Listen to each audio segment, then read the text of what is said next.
October. Josh is haunting me, man. I'm totally haunting you. He's fucking It's haunting Shocktober. me. I swear to God, dude, I was taking a shower. Josh came in and started fucking stabbing me to death. What? Josh walked in on you in the shower. No, he fucking You haunted me. I was gonna haunt my images for a long time. Jesus Christ! Is this me or you? Oh, that's me. That's his. No, Josh killed me. And, man, I was making a Psycho reference, dude. I know what you're doing. That's the first one. It's that time again. Oh yeah, okay. On today's episode of the podcast your mom told you to not listen to, but you are anyway, because you have nothing better to do. And you're a rebel. Yeah, you're a rebel. This is the second Halloween episode of Audio Theory. Yeah. Oh my God. When I hear that sound, you know what I think of? You in that damn coffin. Oh yeah, dude. At the You gotta steer it up. Boo. Seriously, dude. Boo, motherfucker. Boo. Yeah, man. That was like 11 years ago, dude. That was a great time. Yeah, alright, for context. I remember when the coffin broke. Yeah, dude, the door broke off, man. Not Fucked that it one, up. the one that stood up on Oh yeah, the one that was like the bed you could lay in. I remember it was in the Josh would middle. like go to sleep in that shit. Josh would just fucking lay in there, man. We'd be like, Josh! the Josh! nails hanging out everywhere. Oh, yeah, It was dude. deadly as all get not out. safe. That was not safe. Yeah, dude, like... I Alright. got ran over by the trailer that one year. Yeah, dude, fucking ran over your ass, I man. fell off the trailer Yeah, you did. sometimes. Shit, the last time we Ran worked into a there... tree. Alright, people, listen. We used to work at the haunted hayride down here, Pope's Haunted Farm, and those were the most unsafe working conditions I've ever been in my life. Shit, the last They got time I paid jumped out of a peanuts. tree, almost broke my goddamn back. Yeah, Zach was in a harness, and fucking Pope is all like, alright, Zach, Zach's standing up on like this 5-foot cross, and he's like 5 feet off the freaking ground, and he's got this harness on him, and the guy's like, so just jump off, man, when the people come, and Zach fucking jumps off, and like the harness caught on something, and Zach slams back into the footboard, like, Jesus, I was like, oh shit. Yeah, Zach's back was fucked up for a couple days. Yeah. And that's the order to go in.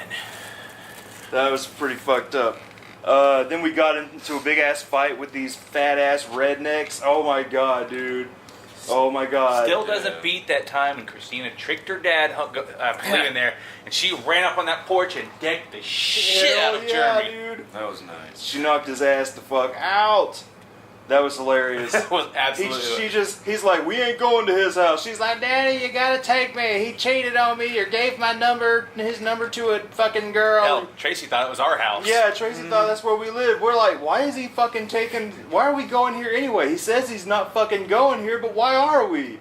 She just runs the fuck out of the truck, pulls Jeremy out of the house, and boom, fucking punches him in the face. We were like, oh shit. Her dad came out the truck and shit, fucking dragging her back to the goddamn truck. Oh yeah. That was fun. Love He was Halloween. Like, because Tracy was like, alright now, y'all get out. We're like, we don't live You here. don't live here. Yeah, man. He's like, all right, y'all get out Christina's now. already halfway down the damn driveway. I'm like, we don't live here. He goes, what? What? I thought y'all lived here. I was like, I don't know, man. You kept saying you weren't coming here, but you did anyway. Oh my God. You know what? That deserves a...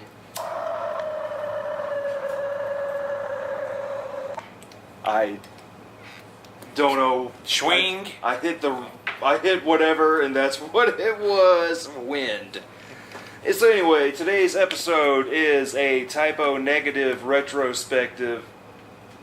And like Typo Negative, man, is like the ultimate fucking Halloween band. Freaking, I play them mostly year round, but I listen to them heavily when October comes around. Because their music just oozes that Halloween ghoulishness that I fucking love. And on today with me, as always, we have Josh the Ghoul. Ooh, spooky. And we have Zack the Bone Monster. And we have Travis the Leprechaun. Alright, have y'all seen the fucking... Pot of gold. What is up with this Leprechaun Origins bullshit? What? It's a new fucking Leprechaun movie called Leprechaun Origins. Is it about the black people that saw the leprechaun on the tree? Ah, man, I wish it was, dude. I wish it was. see I a little want hat to up see in the that tree? gold. She'll give me the gold. Where I the want the gold. Where to Can't believe go that shit there? made the news. Oh, that shit was just a couple hours away from here. What was that, Mobile? Yeah, and it made the news. That's amazing. Yeah, man. That's sad. Talk about mass Something from hysteria. here. Huh? Do you remember the bubblegum bandit? No, see, I didn't hear about the Bubblegum Bandit. That was from here. That made national news. Dude was caught stealing fucking... Like, he would go to restaurants and steal the gumball machines. Wow. Oh yeah, I heard about that. I remember. Yeah, I didn't know he was taking the whole gumball machine. They was smashing them and taking all the candy Like, and he money. fucking went into Stevie B's on Macon Road and dropped that bitch. Like, he tried taking off with it. It was one of those big dome ones where the fucking thing Damn. spiraled around it. Damn. And he fucking tried to pick it up and take it out of the door, and it dropped, and he ran out. Jesus They had Christ. video footage. Oh, man. So, fucking... I'm drinking a hipster beer. My mouth tastes like hipster jizz. It's called His. Oh god. Gypsters. Gypster. A jister. Yeah, so... Alright, we're gonna go around the I thought it damn... was something for the bro dudes. What's up with the bro dudes? Roasters. Broasters? Roasters. Yeah, bro. I guess if they listen to punk rock, they're punky broasters. Oh, that's fucking hilarious. Punky Broasters. God damn it. Oh, Trademark my copyrighted. God. It's mine. Oh my god, that's fucking hilarious. Tonight on a new episode of Punky Roasters. God, the Jersey Shore. Yo, bro, man, it's my turn to go in the tanning salon. No, bro. Damn it, bra. Don't make me take off my bra. Gotta hide my man boobs. Oh, shit. So we're going to go around the circle like we always do. And Jerk it. yeah, so I guess who's starting? The circle jerk. No. Well, this is a scary episode. Yeah, really scary. What? Oh, my fucking dumbass sound apps. Scary. His pants is getting haunted. Yeah, that sounded like a circle jerk. Oh god. Oh. Oh. So we're going to go around the circle and give some 91 when I first. thoughts of when we first heard Old Typo. So go 91. ahead, Josh. 91. Very first one. How'd you come across Typo Negative? It was in. I listened to it because it was in the. It was on like one of the. What was it? One of the metal magazines. This was Roadrunner's first platinum record they've ever had. Oh, was it? Yeah. Oh, okay. I didn't know This that. this was the first platinum record that Roadrunner ever had signed with anybody. That's all right. And they were talking about how they're all proud of it. So it's also one of my favorites. It's like 8 songs long. No, well, here's 7. Yeah, that's a long ass album. Yeah, it's for 7 songs. Like 9 minutes each song. Fuck yeah, And it's dude. just great because Well, we'll get Yeah, to that. we'll get to it when we go. So Zach. Zach, when did you first Z-Man. hear Typo Nugadoon? The Ghost of Z. The Ghost of Z.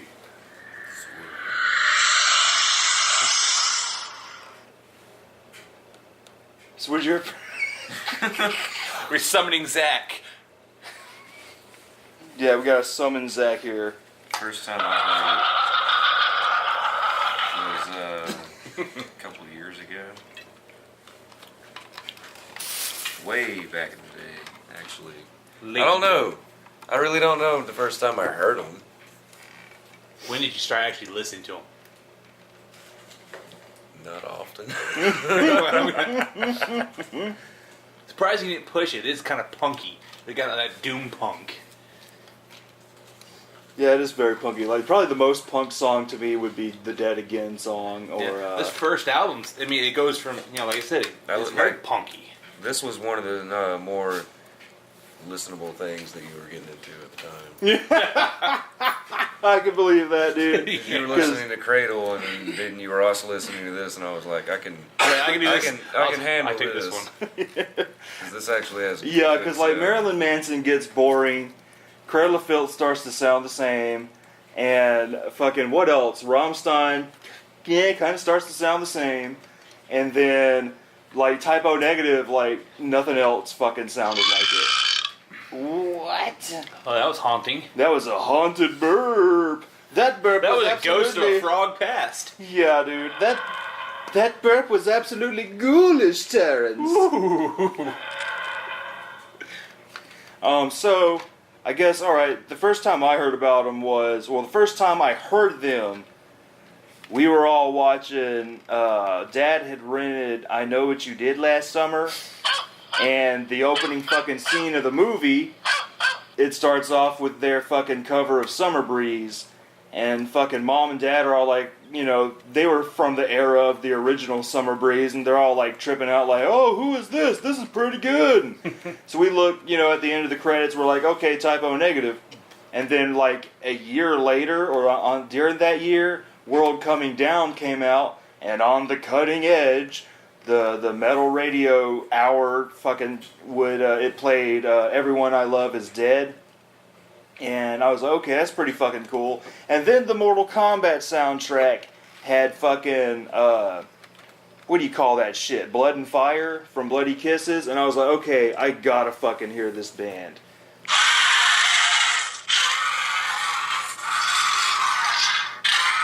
War of the Soundboards.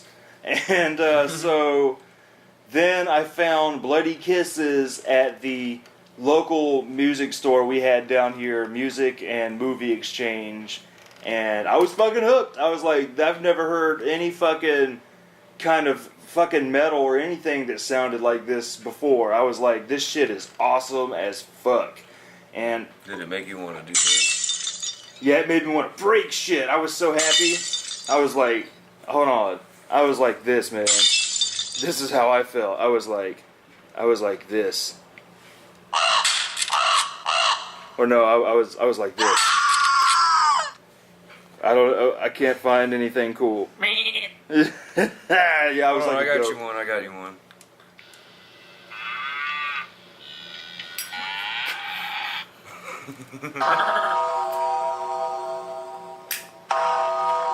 That's how I was. I was like, yeah, there you go. Okay, and so, alright. 1991, Typo Negative released their first album, Slow, Deep, and Hard. Slow, Deep, and Hard, man. I'm pulling them up on pulling up their discography now. Typo Negative.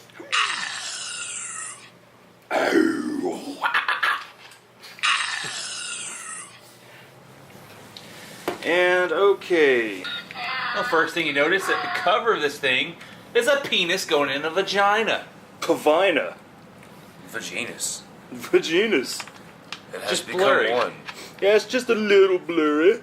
And you know what? For the longest time before I realized, I just thought it was a woman's stomach with underwear on. Until I was like really paying attention. Yeah, there's the clitoris, there's the lips, and the penis just plowing it. Dick. I just thought it was a fucking woman wearing underwear. So now it's even funnier now. You know what it is. Yeah, dude. All these years, you never knew what it was. Yeah, probably just a couple years ago I found out. You know, when I was young and I first bought it, I wasn't paying it much attention. Of course, you wouldn't think they'd put something like that on the cover of an album. Yeah. I mean, Because there's no explicit lyric. There's no label on there that says explicit lyric. yeah, but you know what's really cool? Alright, they're on Roadrunner, right? Yeah. Well, there's a misprint. Road Racer. It says Road Racer Records, That's but awesome. everywhere else it says Roadrunner. Boom, Roadrunner. And I don't know if every copy is like that or if it's, just a fluke. Who the fuck knows? Because Road Racer used to be the name of the label back in the day. So, give me some thoughts on Slow, Deep, and Hard, Josh. I love it. It's a great album. It's I like about it because every song has like 5-6 different parts. Yeah, dude. And it's never the same. You can have like soft, melodic, almost progression style music, and all of a sudden there's this really rapid punk rock music, and then back to slow, long drawn out music, and then some more punk rock wailing, and then slow drawn out music, and then maybe some heavy metal, and finish with slow. And it's Yeah, like every dude. song like that. That's awesome. Just standing there with a fucking upright bass. Yeah, dude. Like that. You can't play it The like lead singer that. played Oh, Pete Peter Steele. Steele, man. Pete Steele played the bass. He was a Fucking It's gotta one of those love lead Peter bass Steele, dude. is where one of those bands where the bass was Wasn't the lead this the one with ingredients? Yeah, that's Yeah. the one where like that one right there is like the track listing is like ingredients to something. Yeah, And, like these two albums are about the same. That Yeah. was like a live recording, which Yeah. it was live, but But it was fake. it was a fake live. Yeah. We'll get into that when we get to it. Yeah. And Zach, keep going, Josh, if you're not finished. Oh yeah, because like this one yours says 7, where there's actually other copies, like mine I used to listen to. Actually, had an 8th one. Hey Pete was originally put on here. Oh, Hey Pete's on there. Yeah, yours doesn't have this one, but Hey Pete Yeah. is on this one. Yeah, because Hey Pete. I think it was like a hidden song originally. Yeah, probably. because there's Hey Pete on. Yeah, because I think that's why Gravitational Constant's 914 on yours. I think it might be a hidden track on this one. Yeah, because Hey Pete is on. That one right there. Yeah, on Origin of the Feces, and then a studio version is on The Least Worst. Yeah. And Yeah, this is a good album. I really like this one. It's a good introduction because one you can't if you're not you might not like the slow parts, the soft parts, but then it mixes up with the heavy parts, so it keeps it going. It's not continuously like it's a little bit for everybody. It's, Yeah, It's something exactly. for everybody. It's like very dark, gothic, romantic, whiny. This is like what emo kids should be. Almost like what Sum 41 should try to be. Yeah. They're great. So any thoughts on Slow, Deep, and Hard, Zach? That's the one we were just listening to with I Know You're Fucking Someone Else. I remember when you got that. I remember most of these songs. See, They're that's all why Hey badass. Pete goes with it. That's why Yeah, that's dude. where he's like, caught my old Hey, lady cheek. But yeah, man, alright. What else you got to say about this, Zach? Feels good. Feels It good. feels good. Slow, Okay. deep, and hard. Yeah, so this album, alright, they had a different drummer. Like, most people will go on to remember, I think his name is John Kelly as the drummer, but he joined during October Rust. They had a guy named Sal on here, and his drumming's pretty fucking tight. Yeah, it's one thing I noticed that when I first listened to that, and because like if you go back and listen to like anything like especially when you start this, technically the next album isn't until Bloody Kisses. He sounds completely different, but then he's singing very kind of Peter Michael Gray's kind of Yeah, it's very... Misfits. He's very high pitched. He's not singing very deep and baritone Yeah, like he later exactly. does, and it sounds kind of cool. It's not like a complete when you hear it, like that's not Peter Steele. Is that the same guy?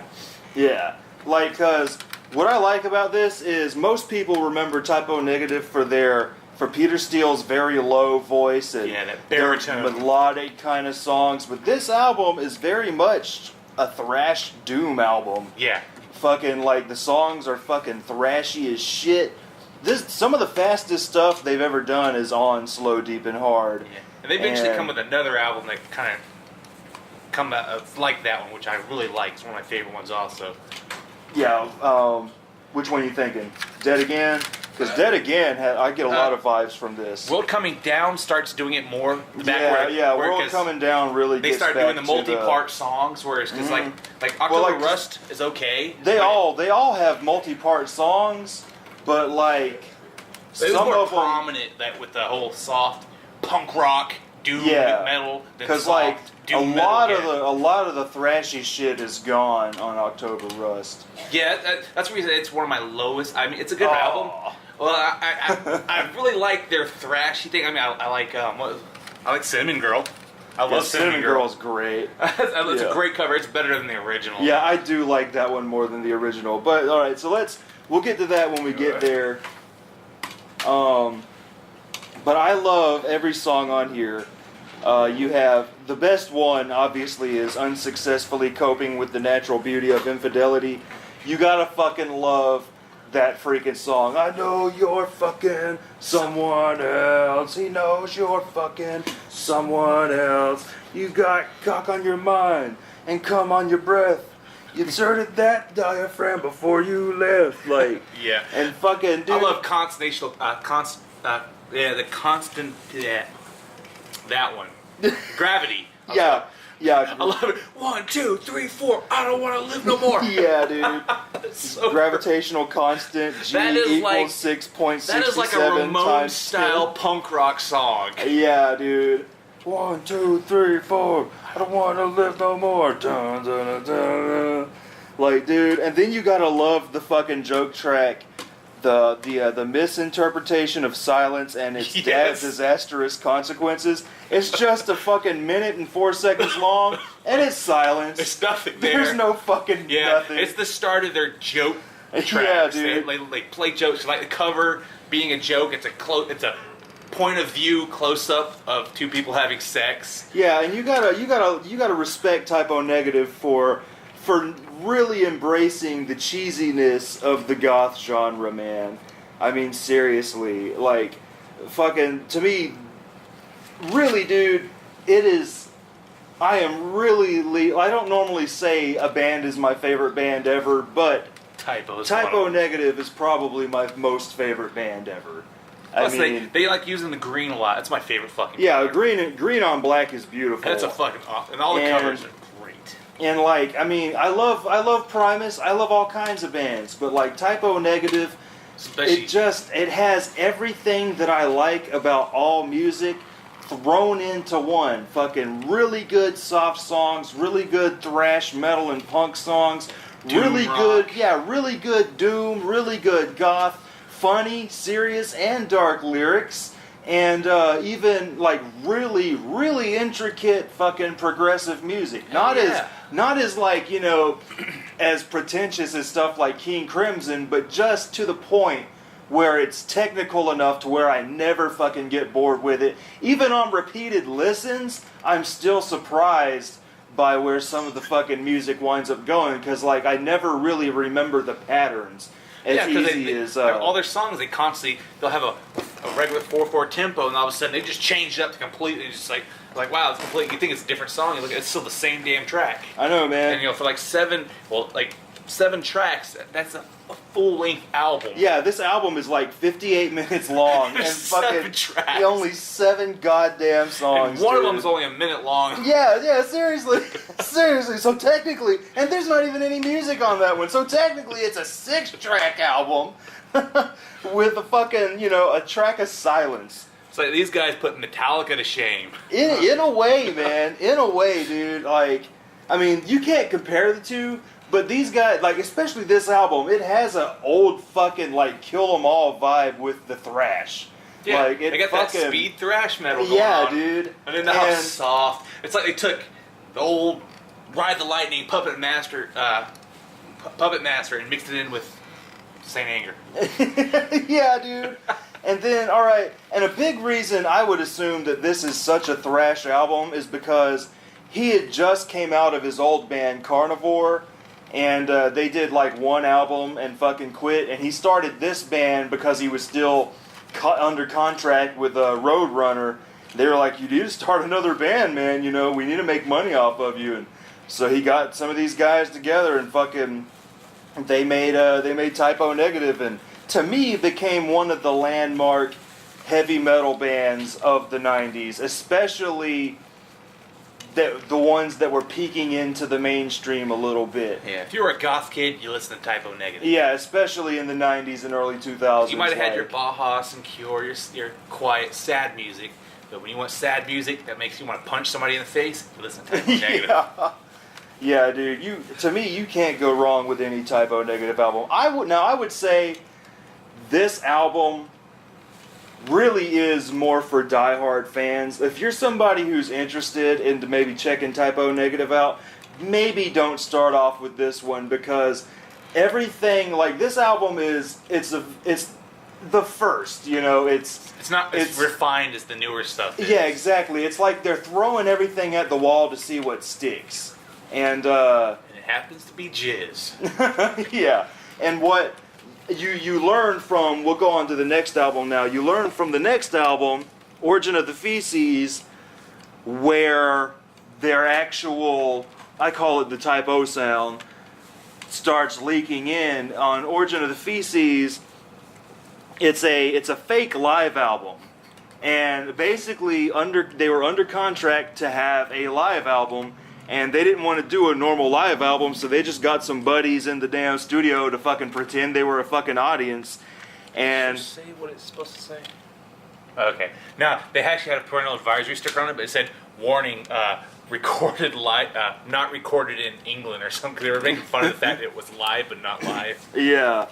And yeah, it says here, recorded October 31st, 1991, Brighton Beach, Brooklyn, New York. Yeah, Brighton Beach. That's what. God, what is it? But yeah, so Origin of the Feces, man. What do you got to say about that? You gotta, first off, you gotta love the title, dude. Fucking yeah. Darwin, Origin of the Species. You got Origin of the fucking Feces, man. Yeah. Well, they're making fun of their first album. Because it literally is just it's just a remaster of the first album. Yeah, it's all the pretty same much song. Every song except they tweaked for them a little bit. They remixed the songs, and the Feces, the original, was their first pieces of shit. They fucking what they considered it was their first shit. That's what it was. And they're like, we made it a little bit better, and it's okay. I mean, it's good. I mean, I like it because it's the same songs from the first one. The first one was good. And these ones are really good too. And it also has Hey Pete and a cover of Paranoid from Black Sabbath. And I'm going to tell you right now, dude, I love Dillinger Escape Plan's version of Paranoid, because it starts going into like big band jazz. But I think I love Typo's version more, because it just, alright, what does most people remember about Paranoid? It's a fast fucking rock and roll metal song, right? Typo Negative slow that shit down to fucking 1 beat per minute, it seems, man. And it's Typo like Negative, just all their cover songs are always better than the original. It always feels that way, man. It really ones does. That were fast, they made slow. Slow ones, they made fast. And they they would have been an amazing cover band. Seriously, dude. And I love the way the track listing is. It's like ingredients: carbonated water, sodium benzonate. Benzate? I don't know, fucking, and I know you're fucking someone else. Potassium citrate. Blue number 2 and black number 1. Do not take internally. Factory sealed for your protection. Yeah. And then, like, the album cover to me, man, tell you right now, that's my favorite Typo. Well, alright, the original album cover is a fucking spread-ass butthole, and you see the fucking brown eye and everything. You know, actually, I think I might have seen it. I remember seeing something like that. Yeah, you Google it, man. Google Origin of the Feces, and it's right there in your fucking face. Somebody spreading their fucking cheeks, dude. It's probably Peter Stills' ass. And, but, like, the actual store-bought album cover I love, dude, because it's just fucking skeletons, man, playing and dancing and shit. It's so pagan-esque to me, man. Like, I fucking love it, Dia dude. de los Muertos. Yeah, dude. I fucking love that shit. It's just cool, man. It has... I love imagery like this with, like, fucking skeletons and shit just dancing around, you know. But, yeah, I mean, there isn't really much to say except for this really brings on the style that you would sort of start knowing Typo for. The songs are more melodic. He's using his very kind of voice. They're not as thrashy, and they're even a little funnier. I love the way the album starts, and it almost makes me sad that this isn't a real live album, because everybody at the beginning, they're like, you suck, yeah. And he's like, all right, assholes, you paid for the ticket, so who's the real asshole here? You know, I'm like, yeah, there you go, Josh. Boom! Yeah, I've seen that one. You gotta Okay, love I it. have seen that one. Yeah. You gotta love it. And I mean, Makes you think Butthole Surfers. yeah, You dude. think that'd be a Butthole Surfers Butthole Surfers. I mean, yeah, dude. Like this was a great step in the right direction, man. And do you remember anything off of what are your thoughts, Josh? I rambled a bit too much. I already said, remember? Yeah, because it's the exact same as the first one, just Oh, it's yeah. remixed. What about you, Zach? Awesome. I heard it when you first got it. Because I love the "Kill You Tonight" reprise where it's like second verse worse than the first.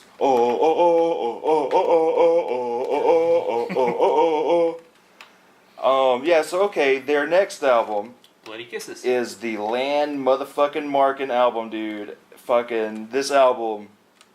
I had it on my little list of favorite 90s albums, and it was so hard to choose in between that, Origin of the Feces, Slow, Deep and Hard, and October Rust, because damn it, I love them all, and just it was so hard, but it had to be Bloody Kisses, man. It fucking had to be. And so what year is this? 1993. They come out with the album every year. Yeah, so I was 7 years old. Ninja Turtles 3 was coming out. Pretty shitty year. But Because Ninja Turtles 3 came out. yeah, Ninja Turtles 3 ruined my 1993, man. I was 7 years old and I was like, what the fuck? I said it in my head because I didn't want to get in trouble. I didn't even know what fuck meant. I was 11. Wow. Jeez. I wasn't supposed to be listening to this kind of music anyways. But that's kind of cool. Rock Run 3 did play this kind of music. I believe it, man, because They like did. I said, they played "Everyone I Love Is Dead" on the Cutting Edge that night. But yeah, dude. All right, give me some thoughts on Bloody Kisses, Josh. Actually, yeah, this one has some of the best. It's another one that's got a lot of good music. Everyone I like. Black Number One. But yeah, Christian Woman is a fucking beautiful fucking song. Yeah, it's awesome. I like that one. It's a really good song. Today, Is that the Christian Sets Me Woman. On? No, Sets Me On Fire was a good song. Yeah, "Sets Me on Fire" is fucking Oh, yeah, awesome, dude. Summer Breeze, it rolls after Summer Breeze, so fucking fantastic. I like how it starts with Machine Screw. That's Dark just great. Side of the Womb was hilarious. You just Yeah, dude. Kill All the White People is a good song. I love Yeah. It's a punk rock. Sounds like an Ethiopian punk Kill rock all band. the white people. It's almost like, it's a bunch of white guys singing it, so it's almost like that Dave Chappelle skit. Yeah, dude.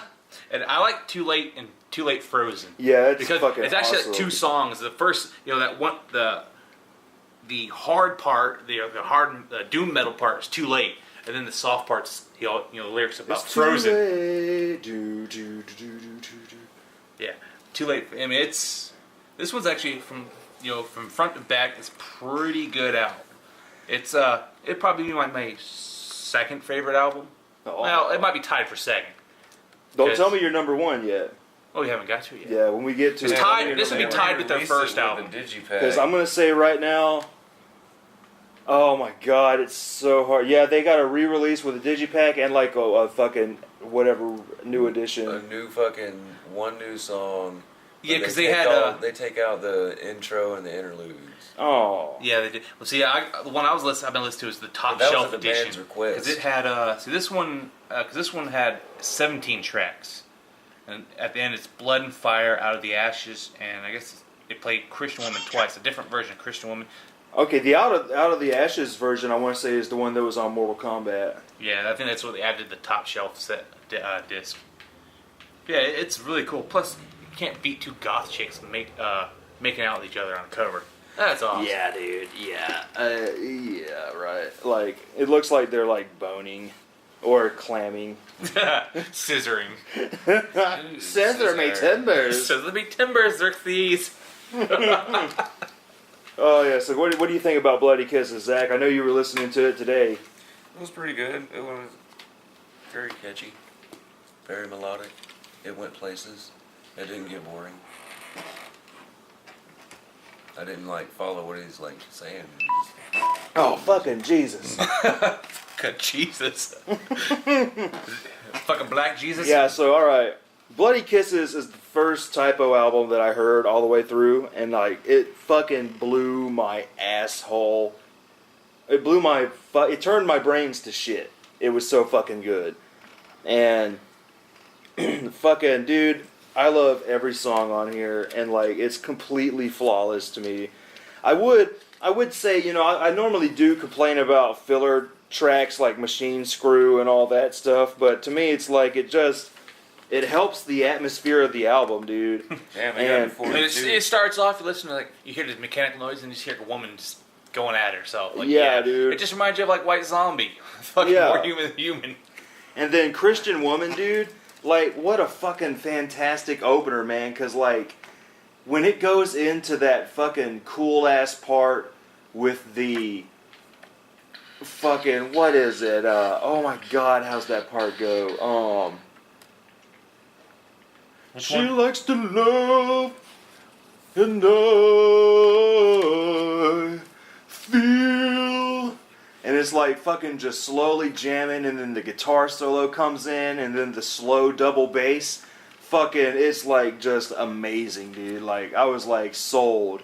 When I was first listening to this album, I was like, wow, dude. Like, Typo Negative, when I listen to any of their albums, I still get fucking chills when I hear the, you know, the certain moments and certain part changes and all that. Like, you know, a lot of albums where if I hear it the first time and I get chills, I won't really get chills as much listening to it again. But like every time I listen to a Typo Negative album, I still get the fucking chills, man. And then Black #1, Little Miss Scarall, dude. Fucking, alright, what's great about that is it's a fucking goth anthem, dude, but at the same time, it's fucking poking fun at the goth community. I mean, pretty much, he's just talking about this girl, and it's it's like, oh, you gotta look like this, and you don't want to go out because your roots are showing. You gotta fucking dye your hair with the Black #1. Clove cigarettes. Gotta have the black cigarettes. You used Yeah, to smoke dude, those. and the fucking, talking about, you know, baby lily monster, ain't got nothing on you. Like, that's hilarious to me, dude. Like, it's so goddamn funny. They even did the Addams Family thing with the... Yeah, dude, yeah, they do the doodle-doo, and like, that's fucking awesome. Then they throw in the monster, do-do-do-do-do-do-do thing in there. And then, yeah, Kill All the White People is the shit.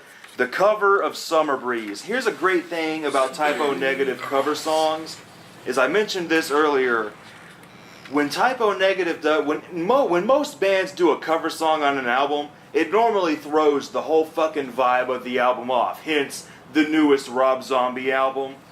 Yeah. Oh, And when Typo Negative do a cover fucking song, it fits the vibe and the atmosphere of the album perfectly. And that is the Summer Breeze is the best example because it feels like all the other songs on here, but then it rolls into Set Me on Fire, and fucking Set Me on Fire is like so freaking 1960s, man, with the fucking summer girls, la la la, la la la, like, dude, it doesn't fucking get better than that, man.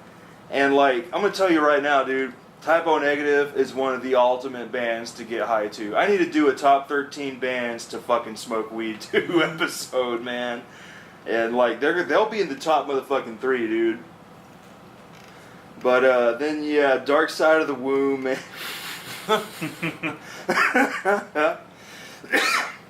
And then the album ends with Can't Lose You, which is like this sweet ass fucking chill jam with the sitars and shit, and all he's saying is I can't lose you throughout the whole fucking song, but the song is freaking awesome, dude. You can't fucking beat that shit. God damn it. And like, it's so hard for me to pick like if this is my second favorite or first favorite Typo album. Like, dude, it's so hard for me to fucking do that. But I'm gonna do it. By the end of this episode, I'm gonna list my favorite typo albums in order of where they should go. Like Josh, you already said this is your second favorite. Yeah, I'll go with that one. Would be the second favorite one, yeah. Sweet, And sweet. the first one would have been my third favorite. You have 2 Dead Agains. Yeah, I got the Pack and special original. edition and the original one. What's the special? That's like the only one that's like red. Everything else, all their stuff's always green. Yeah, special edition just comes with a DVD with I want to say some interviews and some live things. That sucks. Their last album's called Dead Again. Oh yeah, dude, that was He's so actually weird, dead. man. That was Well, so see, weird. I wonder if he actually did get anything written out. Because he'd already started writing new music. That maybe they might go back and do it as a tribute. They might actually produce the music he actually might have I got. hope so, dude. I would 'cause like this better if it was green. That sucks. He said he quit doing drugs and drinking. That's what killed him. Years of doing drugs Yeah, and it drinking. was like what was it? Heart failure or something He had a heart like that. More or less had a heart attack. Pretty And it much. killed And him. the dude was only like barely 50 years old. And dude, I was crying like a bitch. I was in motherfucking Mexico, dude, and I went on CNN.com, and it was fucking right there, freaking Peter Steele, a typo negative, dead at whatever age. I was like, what? Man, I was like a little bitch, dude. I was so fucking upset, dude. I was like, no, man. But something about me, dude, like I always kind of knew that he would be like the first musician that I really love. He would be like the first one that would go. Like I kind of felt that for the longest time. And I hate 20, that it 30 was years true, of man. drinking and And hard then, you know, drugs. it's like here in the past couple of years, a lot of musicians that we like. Yeah, in the dude. past. Yeah, man. Like we've lost Bobby Womack and fucking Lou Reed. Now, what's weird about that is that's Odorous, two people. man. Yeah, Odorous. Odorous. That's two people who were on the last. Well, not the last, but who were on Plastic Beach with Gorillaz. Lou Reed and Bobby Womack. Both of them motherfuckers died, dude. It's like what? Who else was on? Yeah, who else would? Now that we're gonna call it the Plastic Beach curse. If fucking Mos Def dies, it's gonna be, or Snoop Dogg, it's gonna be the Plastic Beach curse, man. Who was the first one to die in the Fab Four? And the Fab Four, John Lennon. Well, Lennon? because these guys consider themselves the Drab Yeah, Four. the Drab Four. So I guess he was the John Lennon of this band. In a way, Well, dude. in a way, I mean, he would he have been is. John He's- Lennon and John Paul Lennon McCartney. was the voice of all his. He was like the spirit of them. He was their spirit. So, Yeah, I would say the spirit. because like typo negative without Peter Steele, it ain't gonna be typo negative. Yeah. That And voice can't be Thankfully, replaced. they ended the band, instead of deciding to keep going, because there's just no fucking way, anybody could match fucking Peter Steele. Peter Steele. That's like a porn star's name. Yeah, dude. Dick Steele. Peter Steele. And, isn't Dick Steele the name of Leslie Nielsen's character in Spy Hard? Dick Steele. So anyway, so the next album on the list, October Rust. October Rust, man. Octoon. 1996, August 20th. Oh, Starts with another joke track. Bad Ground. yeah, and it's hilarious. It's like what it sounds like when you have your audio equipment and you have a bad ground and it just. And then they come in laughing about it. They're like, "Oh, I hope you liked our little joke there. Yeah, this is Peter and John and Kelly, and we just wanted to say thank you for buying our new album, October Rust." And it's like, it was so fucking funny, dude. That's first two tracks just filler. Already, the album begins off with filler, but it's so Two great. fillers. It's so fucking great, Yeah, dude. that shit kills your ears when you listen to the headphones. Yeah, dude. So yeah, give me some thoughts on October Rust, man. Like, cause you said that's one of your lowest ones. It's not my favorite one. I love it because it's got some of my favorite songs on here. Like I love My Girlfriend's Girlfriend. That is an amazing song, and it's a great music video. It is Yeah. awesome music video. Yeah. It's like supposed to be like this sexy, like 1970s go-go video, and then you got this big ass, tall, creepy looking lurch motherfucker. Hell yeah, dude. Sticking his finger out, doing his little pop with his mouth. Yeah, man. Like stroking the microphone stand. Yeah. And, Like the video has a very Doors kind of feel to it, man. It's the Drab 4. That's what it is. And then, Be My Judas. I love that song. Yeah, dude. Cinnamon Girl. That's the greatest cover of Cinnamon Girl ever. Yeah, I could totally agree. I mean, like I said, it's still a great album. It's got more soft music. There's not as much as that punk doom music in Yeah. this one. And it's also one of the first albums they started putting color in it. You were looking inside it. Yeah, dude, All the other love ones the been like fucking. green and It's nothing black. but like This one's fucking leaves from winter and fall, man. Yeah, it's like it's supposed to be like October. Mm-hmm. October Dude. Rust. Dude. It's a good album. It's just It's just too soft for you you. guys think when you say it's my lowest one, there's not a lot of albums though. That beats most fucking Yeah. bands anyway. So I mean, it's still a great album. I love the track number 12, that long ass ridiculous title, "The Glorious Liberation of the People's Technocratic Republic of Finland by the Combined Forces of the United Territories of Europa." Dude, that is It's hilarious. a long time. And it's just like, what, a minute of bombs and shit. Yeah. And Wolf Moon.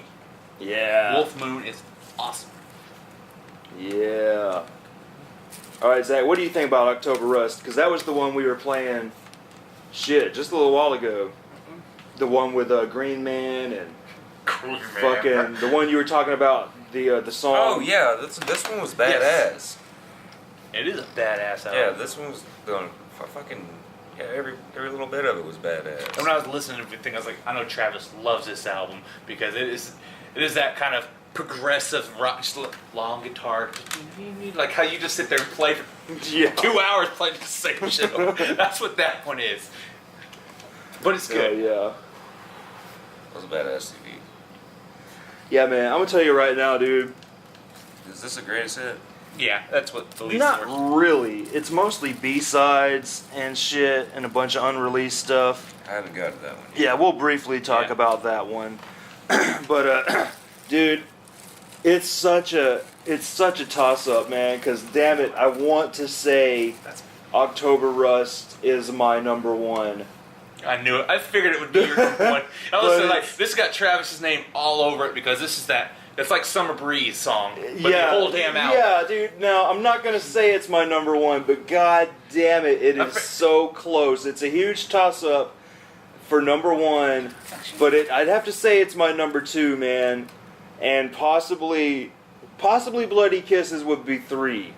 But fucking, dude, October Rust, a big reason I love October Rust is because my favorite month of the year is October. My He loves favorite, me that much. I mean, yeah, it's my birthday. Yeah, my favorite season is fall. Like I mentioned in the last podcast, Favorite dude. holiday. I love the change. I love seeing. Because we're in October right now. Yeah, I love seeing the Totally fucking October. skeleton trees. I just love the atmosphere it brings. And what's really great about this album is if the season of fall was a band, it would sound like this album, dude. Like, this album, to me, captures the atmosphere of fall and October and the forest, like, so fucking well, dude. And what's really great about this album is not only, is it just called October Rust, there is a shitload of pagan and Wiccan symbolism all in this album.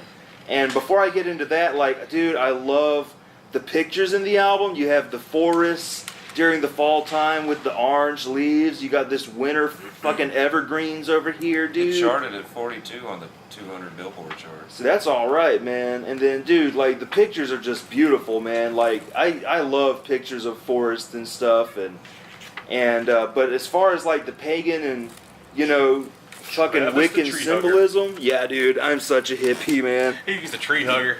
I love trees. But, dude, alright, Be My Druidess, man. Fucking pagan all the way, dude. And then Green Man, I love the song Green Man, dude. Because, alright, the Green Man is like the god of vegetation and plants and fucking trees and shit. Well, he And- said, like, plant me and I'll grow. And, like, just... Be My Druidess sounds like it should be in Charmed. Yeah, I just think dude. of Charmed or the craft you hear. That's what it is. And, like, dude, I love the song Green Man, dude, because, like, what it represents, what he's singing about is, how he says nature coming full circle. He's just talking about the changes of the seasons and how everything dies, but then it's gonna come back next fucking year. I fucking love that shit, dude. I fucking love it. And then Red Water, Christmas Morning. Dude, that's like the greatest Christmas song ever. Because nobody sings about the true shit. You know, like, all right, if you notice when you're a young kid, you know, Christmas gatherings, there's a shitload of family members there. But as you get older, it's less and less and less, either because they've had fights and don't hang out anymore, or they fucking died. Like when he says, my table's been set for 7, but last year I dined with 11. Dude, that hits me so much because it's like, what, fucking 4 fucking people died, you know, from the past fucking Christmas, you know? It really makes me fucking think, because who do we see at Christmas nowadays, you know? We see mom and dad if we get a chance. See, that's that's why as families we'll have a big old family gathering for Christmas. They don't feel sad. Plus, that way I can make a shit ton of Thanksgiving Christmas food. Yeah, Always make and that's way too that's much. another reason why I love the line on the show Spaced with Simon Pegg and Nick Frost and Edgar Wright. They say the family of the 21st century is comprised of friends as opposed to relatives. That fucking spoke to me so much, and it fucking, you know, I really fucking feel that shit, dude. Dude, I have nothing but good things to say about... Now, I will say, probably...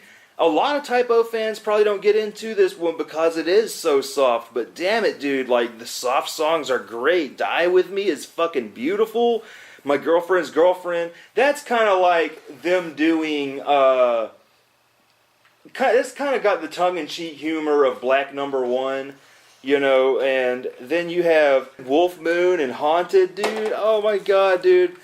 Damn it, like, if it wasn't for the other album coming down the list, this would be my number 1, but it is definitely a fucking close number 2, man. If you take My Girlfriend's Girlfriend and Cinnamon Girl out of this thing, you can call this just a Wiccan album. That's all it is. I mean, really, dude. If you take those two songs really don't fit the rest of it because it's more of got that little bit. The beat is different and the vibe and mood is different. Mm-hmm. It'd be a Wiccan song you play with album, which is still a good album. It's like I love the pagan and Wiccan symbolism in there, man. Rose, the thorns and like, dude, I love witches and stuff like that, and you know, just this album being filled with all that kind of stuff, it fucking speaks to me so much, dude. It really fucking does. Like, god damn it, I have nothing but... Like, to me, there is not one weak song in the bunch. Just like the ones before it, there aren't any weak songs. But this, to me, is like, when I first heard this one, dude, I was like, wow, this is my kind of shit, dude. Like, it doesn't get thrashy or punky anywhere. Like, it's all fucking chill, moody fucking atmosphere, dude. Oh my god. Oh my god. Just, oh my god, October Rust. Oh my god, October Rust. And so... What kind of plug-in do you use? Is it that kind? Yeah. Here, you can plug it in. I'm not using mine. Sweet. Give me some juice so you can quit hearing that bleep bleep.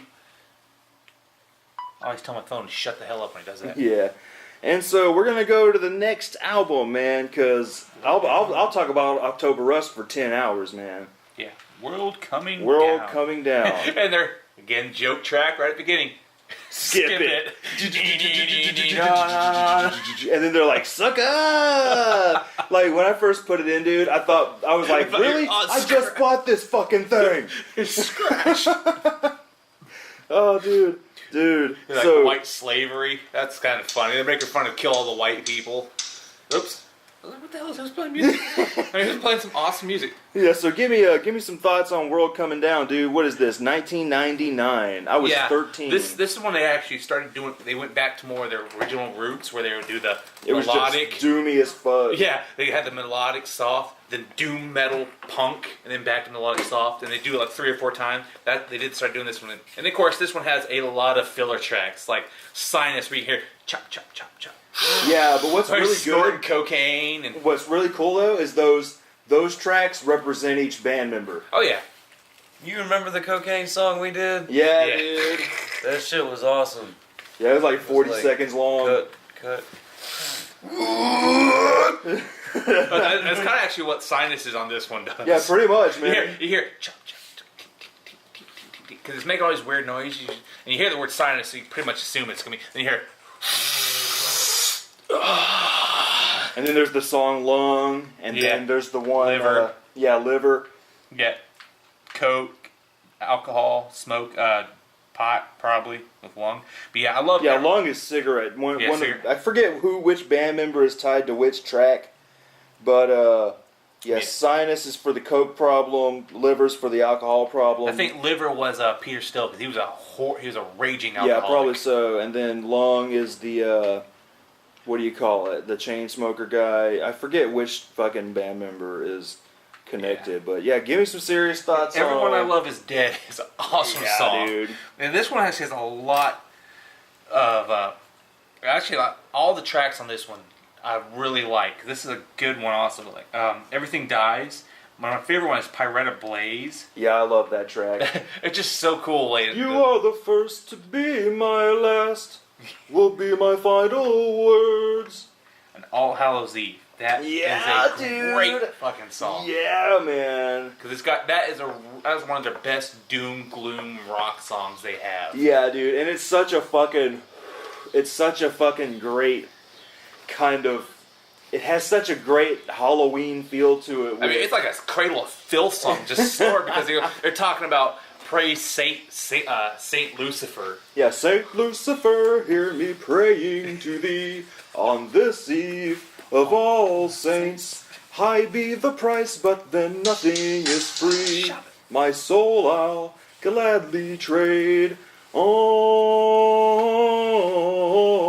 Hallows Eve. I fucking love that shit, dude. It's great. Man, this is one of the good albums. God, he's probably my favorite singer ever, dude. God damn it. Why did you die, man? Why did you die? Fuck. I'm gonna start crying like a bitch again. Peter Steele. No. Now he's just Peter Aluminum. Because aluminum isn't as hard as steel. He's not hard anymore. Peter Soft. Yeah, Peter Soft. Soft Peter. Yeah, it's a great resurgence. It's a great comeback album to more of their throwback to their past. This is where you really start getting that refined sound of their first album. They really just refined it and they just nailed it perfectly with the just the way. Because there's a couple songs, can't remember what song it was, but they literally it'd just be one tempo and it completely just goes in a completely different direction and then goes back. Mm-hmm. It's like we're gonna take you over here, then bring you back, and then we're gonna kick your ass back over here. Yeah. You remember anything off of World Coming Down, Zach?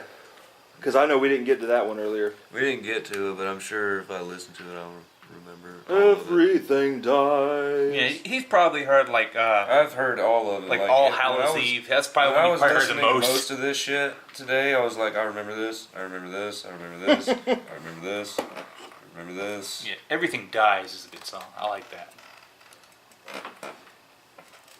Yeah, alright. It is a very depressing album. Yes, and that's what I'm about to get into here. All right. When I first heard it, I didn't like it all that much. And it took a minute to grow on me. I fucking love it now. Not as much as the others. Like, to me, it's a little lower on my list. Yeah. But that doesn't mean it's bad. Like, to me, it's fucking really fucking great. The songs, I love that, it doesn't get as thrashy as the earlier stuff. It kind of just takes the moody doom shit and just gets really slow and doomy and fucking depressing, dude. Fucking depressing as shit. Fucking really depressing, dude. Like, every song is just about going insane or fucking dying. How he's upset family members are dying. How he wants to fucking die. It's fucking crazy, dude. But like, yeah, dude, Pyretta Blaze is awesome. All Hallows Eve. Fucking, I love Everything Dies. Like, that's just got the most beautiful fucking piano parts, man. Fucking... And what it represents, just with the, I love my dad, though he died. It's like, Jesus Christ.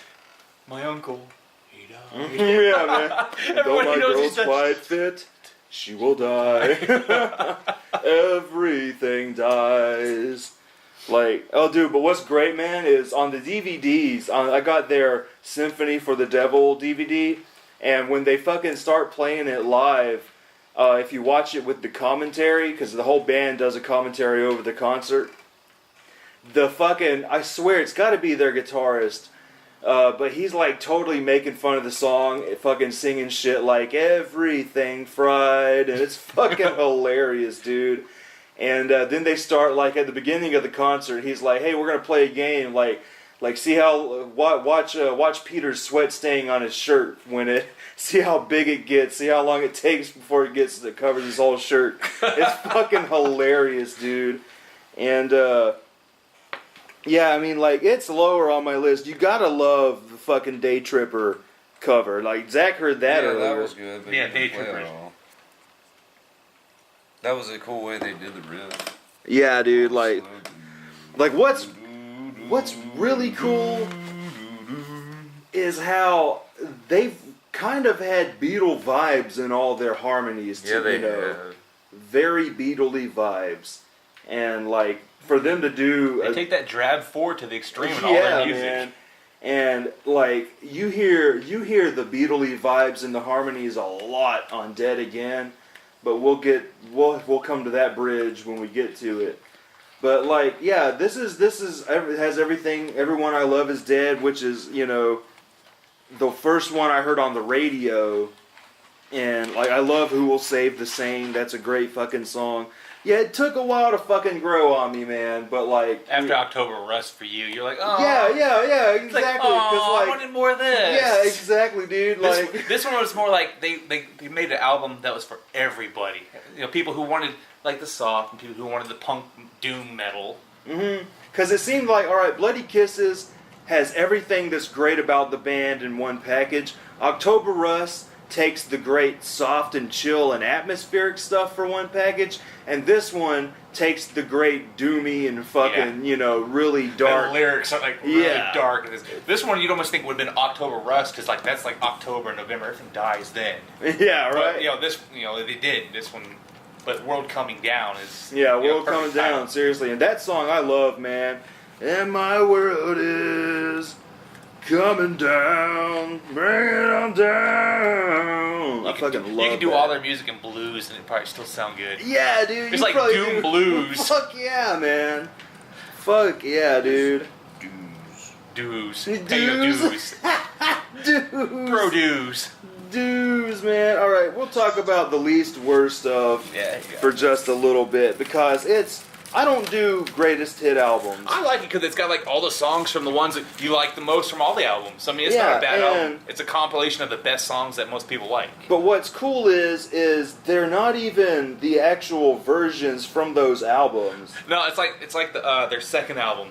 It's remixes and B-sides. Yeah, it's another one of those kind of albums. Because on this you have the Wombs and Tombs version mix of the Silence track, and this is only 39 seconds, and it's a previously unreleased remix.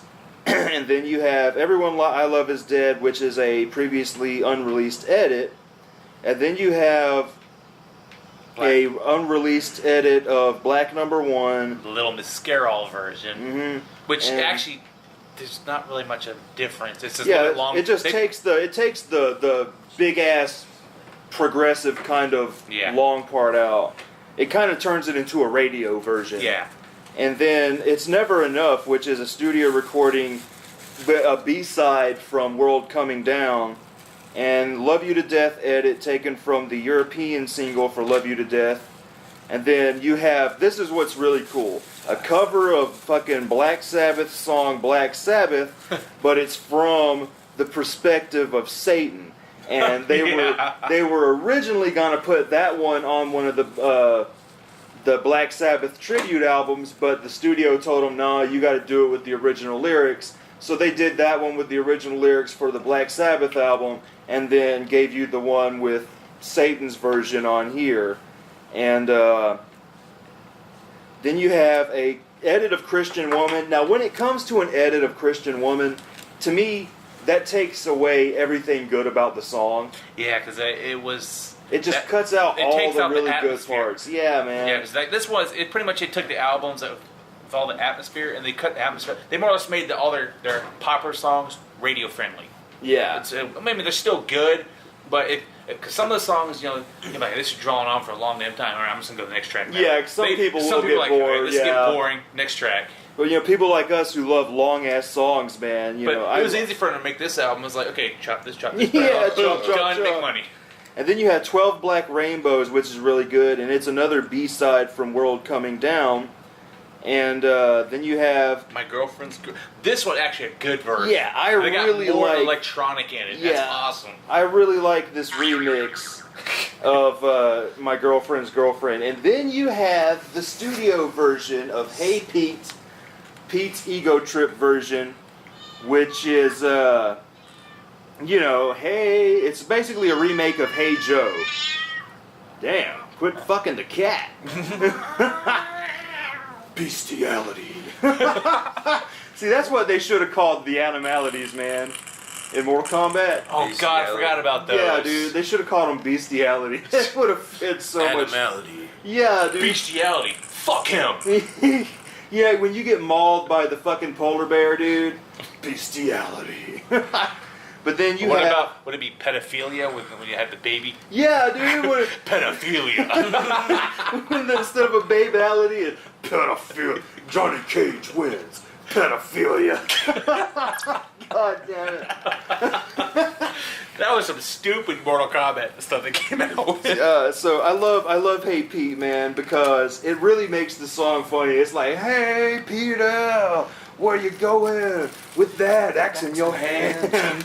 And he's like, I'm going to cut my woman. Yeah, that on that, I can't remember what, I think it was on the first album. If you listen to it, because on the first album they put Hey Pete on, if you listen to it at the end, you hear him chop. Yeah. You can hear him chopping something with an axe. Yeah, He's dude. chopping his wife. Chopping broccoli. She chopping broccoli. Chopping broccoli. She was chopping broccoli. And then you have a edit for Everything Dies, which again takes the a lot of the good stuff out, and then depressed mode mix of Neil Young's Cinnamon Girl, which is all right. In fact, I don't really remember that one all that much. Let's see. Hold on. And then you have the actual version of Unsuccessfully Coping with... There you go, Travis. Okay. Yeah, okay. It's a little bit different. Yeah, I really It's like more this techno. one. Yeah, I really like this one. They No remix one in their trouble. remixes. And then you have another B-side from World Coming Down, which is Stay Out of My Dreams. Is he gonna do Sue Us from the grave? He's gonna haunt us from his grave. You played my music. Ooh. And that's what I like about this, is it's a bunch of B-sides. What you need? It's a bunch of B-sides and unreleased stuff, which I would rather buy that than just a greatest hits album with, nothing new. And I still have to pick up the actual Typo Negative greatest hits because it has a cover of Highway Star. Oh. Yeah, dude, and I've listened to That it on would be YouTube. awesome. It's so fucking awesome, man. Yeah, was it 'Cause, never released on any album? Never released on an Well, album. the box set's coming out might have it. Hopefully, man, because it fucking... I hate being obligated to buy a greatest hits I know. album if it has only one song, but god damn it, I want that song, dude, because they rock. I hope they put it Star. on MP3. I'll just download it. I can buy it. Yeah, man. But For the I- one song you want package. Yeah, I want the package for that one He song, wants Peter dude. Steele's package. Yeah, dude, I want Peter Steele's package, man. I bet it's green. God, now I bet it's fucking dust. Unless he... Is that a worm or a dick? Unless it was in his will that his This dick guy would was be cut off 6'6" and he had a preserved tiny in pecker. jar. That's why he had a close up on the cover. Made it look bigger than it really was. Oh yeah. Oh yeah, dude. On the I want to say it's for the Symphony for the Devil DVD. There's like a tour documentary of them just filming themselves dicking around on tour.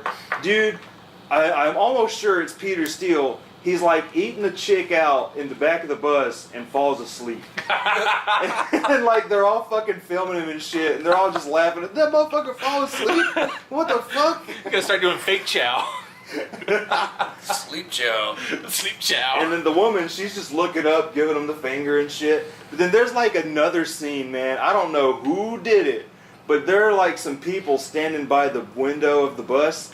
Somebody sticks their ass out the window and shits on them, dude.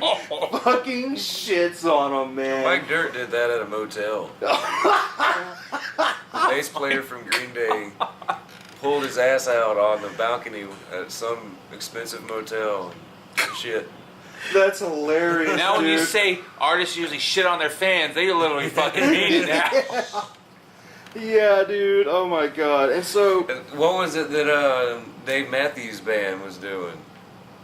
Their tour bus leaked fucking shit all over this ferry that was going under them, under a bridge. oh man, really? Yeah. Oh Oh, my I've never God. heard of that. I guess the piping probably started leaking. I guess so they drove over the bus. Dude. Yeah. Dude. Like, and each member from Dave Matthews Band has their own bus. Oh. All of their buses. Oh my god. It's like dude. Slayer raining blood. It's raining shit. Oh my god. Raining hipster shit. Oh my god. And so, after World Coming Imagine Down. that tour. Over here you have the Brooklyn Bridge, and over here you have some shit water. So after World Coming Down and the least worst, you have Life is Killing Me. My number one. Whoa! Favorite. Really? My favorite. Really? Why? Your number one? No, it's not my number one. Oh, no, that's my favorite one. I love this fucking album. Like, it would probably be my number Because it's got 4. my favorite song of all time, Angry Inch. That is the greatest song ever made by them. Yeah, dude. Yeah, man. So give me some. Tell me why. Like, go ahead and get into. But this one, it's a lot more. It's got a lot more. It's more punk than any of the other ones. It is a lot more punk metal, doom metal than the other ones. You know, because I love. I Don't Want to Be Me. Yeah, I don't want to be. It starts, because they got 13. It starts with 13, which is really just one of their noise tracks. Yeah. And then I Don't Want to Be intro. Me. Less Than Zero. Todd Ship Gods. I love that song. That's a fucking awesome song. I like Goyles. Yeah, dude. I like Goyles. And the way they spell it, Goils. Yeah, dude. And a dish best served coldly. Yeah, man. I mean, every track is amazing on this. Electro Cute. I love that song, It's dude. like we're wearing our suits and we look electro cute. Yeah, dude. I fucking love that track. When the horns come in and shit, that shit's Yeah, I fucking mean, it's got like jamming. a big jam band kind of music. Yeah, Like that, dude. That you're just like, whoa, that's Typo Negative playing this. It's like a jazz band playing this. Yeah, crap. dude. Awesome. Fuck, man. Give me that. If I don't kill you, or if you don't kill me, I'm gonna have to kill you. Yes. And an Angry Itch, Anesthesia, Drunk in Paris, and The Dream is Dead. It's just Yeah, dude. It's front a to fucking. back. And there's no filler tracks in this one except for that first one. Yeah, that little intro is really It's the only one. 14 tracks of nothing but pure Typo Fucking Negative Typo, awesomeness. man. Hell yeah. So what'd you think of Life is Killing Me, Zach? You had that one jamming earlier. It was awesome. I remember listening to a lot of that when you first got it. Mm-hmm. And it all just kind of like, when you hear stuff that you haven't heard in a long time, it's like, damn. It brings you back. Yeah, I was like, when I was listening to all these today, it brought me back to when you used to listen to them all the time. Like 03 and 04 and damn. I had a little nostalgia trip. Hell yeah, dude. Hell yeah. Especially this one, because I remember you played this one more than all of them. Yeah, I was playing Life is Killing Me a lot. And I remember you were really excited for it, because that's when you started buying their albums, and Yeah. you were just getting their albums when they came out with a new one. Yeah, I bought that one the day it came out. That and Dead Again, which that one I got. I think one of my exes ended up keeping it or stealing it. Oh. Dead Again, I only have the CD for it. Oh. Yeah, that was one of my favorite Typo Negatives. I was really looking forward because it's been a while since one come out. From that Yeah, Dead Again's after this. And that's a good, 4-year fucking wait? And hell, this is 5 years after World Coming Down? 4 years. It seems like 4 years. Yeah, so 4 years after World Coming Down, we get Everyone Life thought is Peter Killing Steele Me. was going to die before that one came out. Yeah. And so I'm gonna, alright, Life is Killing Me, dude. I fucking loved it as soon as I heard it. And I even liked it, I'm gonna tell you right now, I like it more than World Coming Down. Mostly because it kind of goes back to the Bloody Kisses sound where you get really chill shit, really heavy and thrashy shit. Yep. And, you know, it's a really great atmospheric album, dude.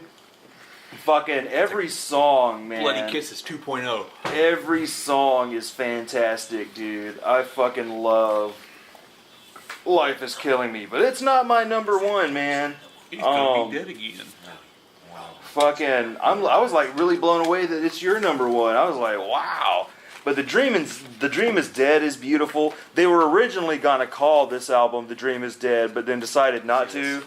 Yeah, I've seen Because they thought their That's fans would think they were gonna quit after this. Yeah. But That's the first time I went out and got it as soon as Does possible. this one not have one like that? no, that one's fucking a standard one. yeah. You only buy that for the DVD. That's shit, man. So I remember I bought this one when we were hanging out. I was like, Travis, look at this, man. Yeah, because I had just bought it that fucking day We too, were like, man. yeah, we both got it. Fucking, because like I bought it the Saturday morning, or no, it was the Friday, because I was off on Friday, Saturday, and Sunday from Cessna, and I bought it that Friday, dude. I drove to fucking everywhere trying to find it, and I found it over at Barnes and Noble, man, and I was You like, can see it at FYE. That's where I got it at. I did not know how to drive to the mall at that point, dude. Because, like, shit, dude, I had just started driving and shit, and I was like, I don't even know how to get to the fucking mall, man. I ain't getting lost today, man. What were you driving at? Was that Toyota still? Oh, that fucking Escort. Oh, yeah, the Ford The Escort. Reaper. That's The Reaper. that sucker. You remember when that we was a painted workhorse. Oh, dude, I wish I still had it, man. Give some people some context. My first car was this shitty-ass Ford Escort, and it had that ugly brown tan color, and then me, Zach, and Matt got stoned as shit one night, and I was like, hey, man, I want to paint my fucking car, dude. And so we went to fucking Walmart, bought some black spray paint, some fucking, some White House paint, and some chrome spray paint. And we fucking, dude, we spray painted the rims chrome, dude. Got it all over the tires. And fucking, we spray painted the whole car black. But my windows are... we were like, roll the windows down so we don't get any on the windows. Well, my windows didn't roll all the way down. You had about 3 inches of window from where it fucking would roll down. And... that 3 inches were black, dude.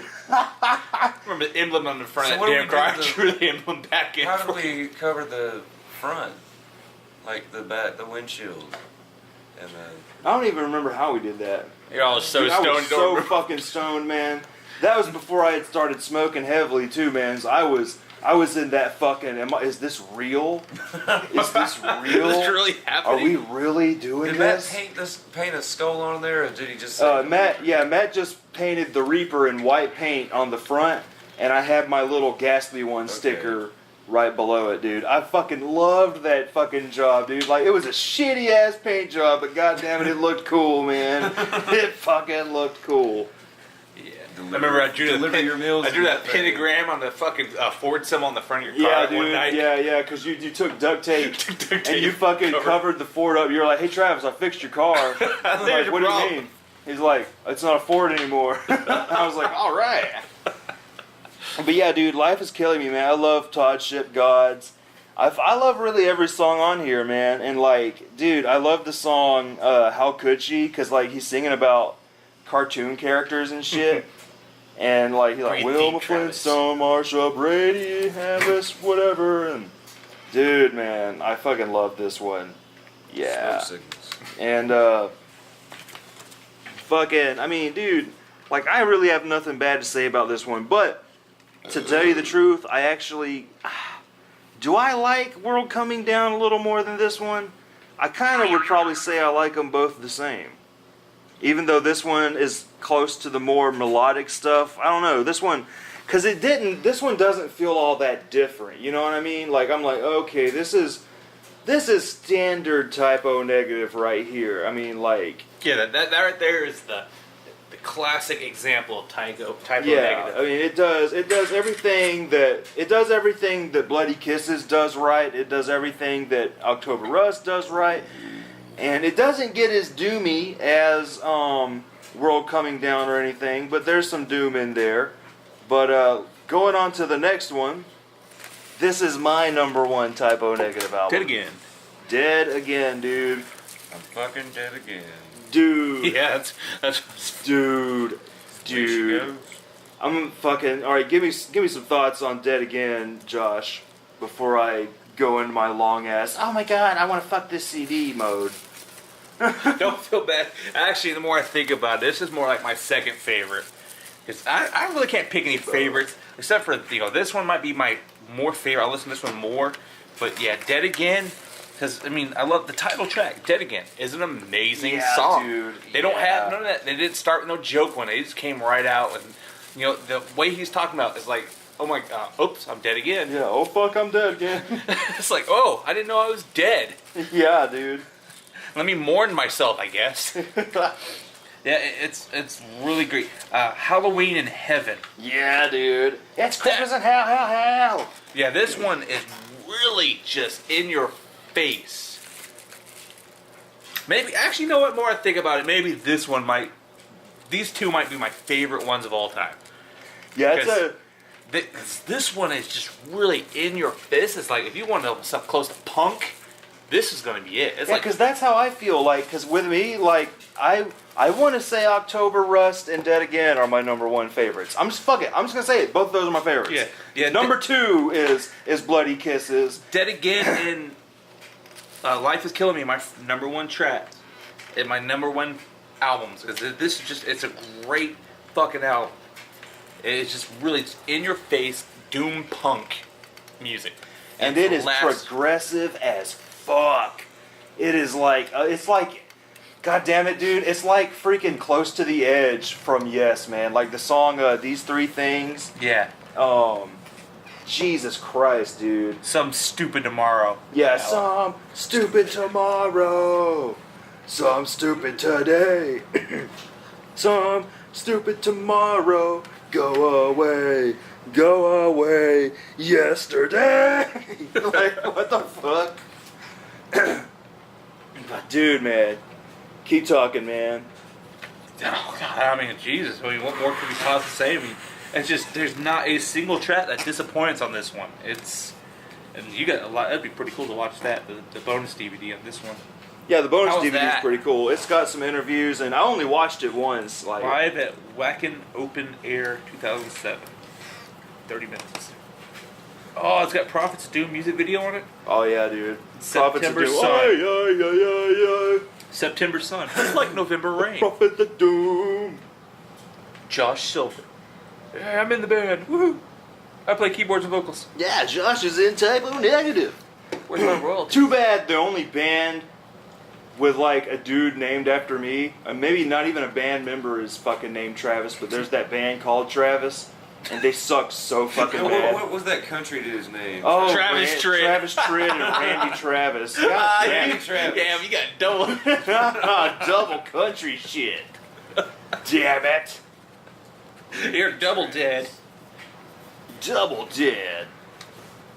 Yeah, I think that's is it Rasputin on the cover? Yeah, Rasputin, yeah. And they got the Groucho Marx. Yeah, the little on Groucho that. marks. Whatever it is, we're against it. Yeah, so what'd you think about Dead Again today, man? It was badass. I believe that was like the second one that came on. Yeah, probably so, yeah, because if it was in alphabetical order. Yeah. Yeah, it would have been Dead Again coming in. But it was a good one to follow up after Bloody Kisses. Yeah, dude, Just like, in order, that was a pretty good one. yeah. Yeah. But yeah, man, alright. This being my number one, dude, and that's because number one, it's different.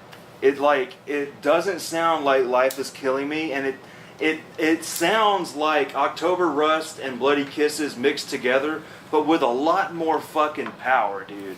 A whole lot more power. That's the only thing that was missing from October Rust for me was that power, that guitar. The guitars in this is fucking amazing. I mean, they're basic riffs. dude. But that palm The muted, shit gets crunchy. so fucking intricate, man. Like this song, like Prophet of Doom, fucking these three things. Like, dude, I love these three things. With when it starts going into that, all his people. I think it's supposed to be like, we three kings, but all three things. Through forgiveness, salvation found. So I think Fucking love that shit, dude. And then She Burned Me Down is great, dude. I love Tripping a Blind Man. Tripping a Blind Man yeah. sounds so much like fucking Beatles, dude. When it's like, tripping a blind man, tripping a blind man. Fucking dude, man. Like, and the album, like you said, dude, it starts... I love that. Yeah, dude. Like, it's the first time you've really heard them sort of experiment with different guitar and bass noises. You know, like all the riff, other albums... You've heard this riff before. Do do do do do do do do do. No. It's a Marilyn Manson riff. Oh, really? Yeah. You just play a little bit faster. It's one of the riffs that I think about Antichrist Superstar. It might be Antichrist Superstar. But yeah, the album starts off so fucking heavy with Dead Again, and it's the most coolest fucking shit. You got that guitar solo, no, and fucking the... Yeah, I remember that. Yeah, dude, and the fucking... Oh, fuck, I'm dead again. And then the... Oh.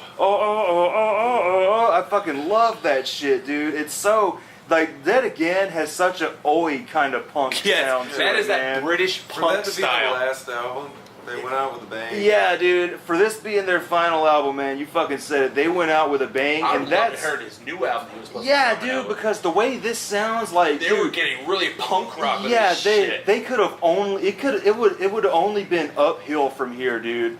Like, this album is so fucking good. Musically, lyrically, vocally, and musicianshiply. Fucking dude, it is such a beautiful fucking album, man. And fucking the song "An Ode to Locksmiths," where the fuck are my keys? I fucking love that shit, dude. And all "Hail and Farewell to Britain," farewell to Britain is really fucking good, dude. Like, that's another reason I was so upset this dude died, because I was like, no, man, I want to follow up to Dead Again. That shit was so fucking good. God damn it, no. He's dead. Again. Again. And But this you time, know- period. With a period after that. Yeah, sucker. man, There I ain't was no so coming back. fucking sad, dude. Well, Like- and that's the, like Rasputin. They couldn't kill him.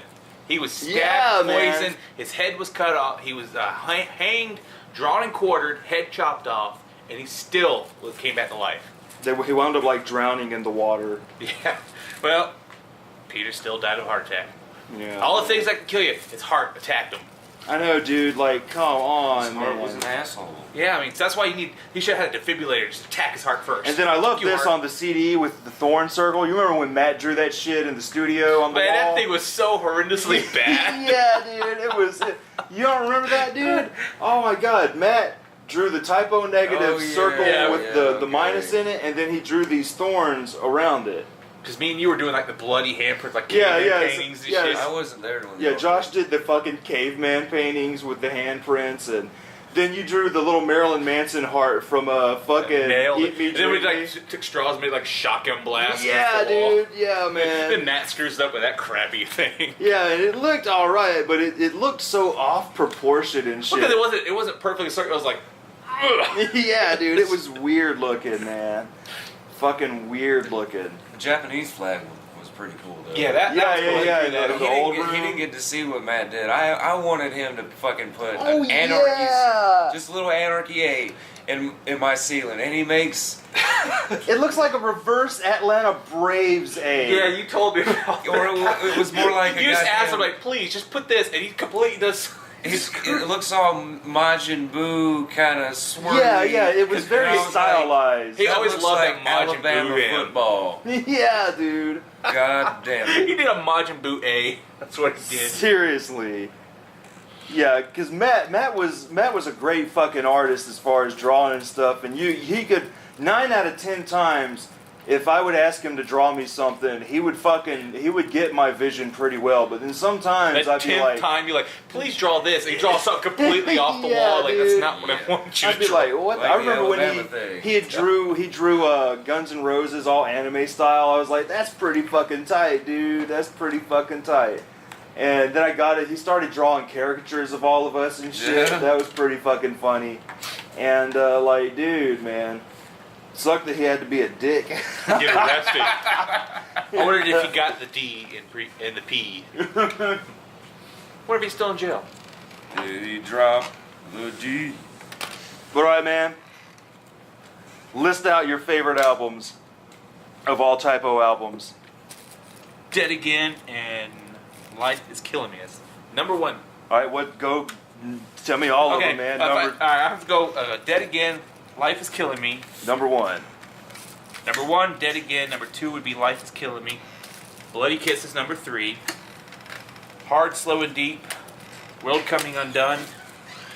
And, least worst of it, I don't really count these two because they're really just kind of...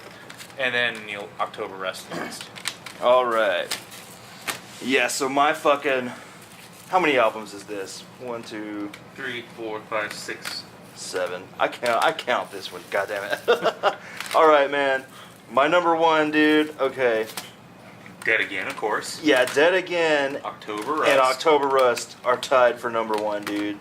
And then, this is such a hard decision. Bloody Kisses is number 3. Origin of the Feces is number 4. Fucking World Coming Down, number 5. Life is Killing Me, number 6. And Slow, Deep, and Hard, number 7, man. And we're going to count. Yeah, I'm not counting That's all. like a greatest hits remix. Yeah, but the reason I do count Well, this because, one, yeah, I mean, it's not... it's just different, man. It's the one. Origin of the Feces is the one that started that I classic just never really Typo listened style. to it enough to where October Rust beat that one out for me. Yeah. But damn, dude, like they have like one of the Typo Negative, dude. To me, have one of the strongest discographies out of any heavy metal band, doom metal band, anything. Like every album has something different to offer, and stays true to their roots in some form or fashion. And like they knew what their fans wanted. They knew what they liked, and they knew what they liked to do. They knew what they wanted to do, and they knew ultimately what the fans wanted. And they pleased me every time. Fucking like I have no bad words to say about any Typo album, man. Fucking dude, like they It's are the Typo. yeah, Positive. Yeah, Typo positive, man, dude. But I mean, fuck, man. It's just one of the. I'm gonna say it right now, dude. My favorite band of all time is Typo Negative, and it's like I said, because they have everything that I like in all styles of music, all wrapped into one. Progressive tracks, really good, soft, chill stuff, atmosphere, fucking deep voices. Fucking heavy metal, fucking new metal. I mean, dude, like It'd been one. great if they'd done more of the big band style. Like Yeah. they've done more of that. That'd been pretty cool too. But see, that's what I like is they give you hints of everything. Yeah. You know, Electrocute was a great taste, but I wanted to hear more. Like, oh, that's cool. We need more like this jazz style. because I love it when the horns come in on that track, dude. Fucking It might have been on the next album. It'll never be. yeah, who knows, man? And then, dude, on the Symphony for the Devil DVD, there's an interview that was never released for Fuse that they did, and like they're just acting up and shit. But then it was right before, I want to say it was right before Dead Again came out, and the lady was asking Peter Steele, so what's the next album gonna sound like? And he says, well, really, it's a mixture between Black Sabbath, or he says it's a mixture between Sabbath and Pink Floyd. I call it Stink Floyd. Oh yeah, man. So did they record anything? Nobody knows. It's the one before Dead Again. When he died, he said he was already writing. He went back to the studio and started writing stuff. But Like- after he died, they went out and said they split up. They're never going to do anything again. So whether he finished anything is left to be unknown. They might pull a Nirvana or Michael Jackson, keep releasing shit after he's dead. Yeah, But of course, I would I figured hope if he they did, do, man. we would have heard something by now. They but- need a box set, dude, with like the That- original covers, the unblurry dick and vagina cover, the butthole cover. Like, they need a box set with all of that, man. Well, actually, they never. This was always that like that. They never was an unblurred. Then they need version. to unblur it. Of course, it wasn't this blurry. It was more like what I have on mine. Yeah, It wasn't yeah. as blurry. Because you can find the old vinyl copies And it's that are dotted like this, but it's not. You can because it's You not can see it blurry. It's clearly, just but- grainy. you can see it, but you're like, what the hell is that? But once you know what it is, like, oh, now you can see it. Yeah. Yeah. So what do you give us your thoughts as a whole on Typo, Zach? It's badass. On the like whole. I said earlier today, I wanted to fucking go to the store and fucking buy the entire fucking thing. Hell yeah, dude. Fucking Box set's nice. coming soon. Hopefully. Yeah, if they're listening, Yeah, they're man. like, hey, that's a good idea. Well, they said if you look on the thing, it says they're coming out with a box set. Like it's kind of the greatest hits and everything on it, They need to, man. Need to. with a little pinch of Peter Steele's ashes. Oh yes, I'd fucking spend all kinds of money for that shit. He would eat it and hope he does like Kenny did with Get Carter. his I get have his Peter ashes Steele's soul in my body. get his ashes imprinted or in like some vinyl. Get his ashes pressed into vinyl, man. Shit, that'd be fucking tight. That would be a way to go. Yeah, man, that's what I want to happen. I think you can do that. No, I think somebody that's already did. really who Yeah, did? there's a company that does that. They'll make frisbees. Because all they do is mix it into. No, I mean In the somebody plastic. actually put their ashes into a record. I don't know I who don't did. know but which that's one pretty did, cool. but Yeah, there's a company that does that, all that kind of stuff. You can put your ashes in anything that can be mixed into liquid. They'll put ashes in it. But so I guess this ends the second Halloween listening? episode. You listen to one of the tracks from Typo Negative? Maybe listen to Pink Floyd. Yeah.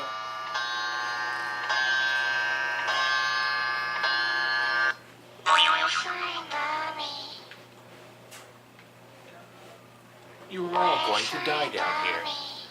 And you guys can also find us, if you want to look for us on the internet, you can find us on twitter.com under Monster FT Studio. Check us out on Instagram at Bloody Chuckles Studios. And listen to our music on Reverb Nation / Monster and the Family, or Monster FT Studio. The band is Monster and the Family. Check out our music on SoundCloud at soundcloud.com/Bloody Chuckle Studios. And you can always find our videos and music videos and all the other kinds of shit we do on YouTube.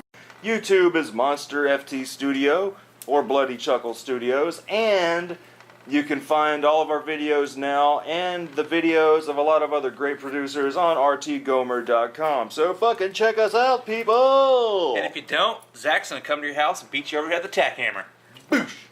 Next, we're doing the White Zombie retrospective. It's gonna be the zombie trilogy, man. Fucking White Zombie, Rob Zombie, and then the Rob Zombie movies. Praise be Sherry Moon's ass. shit.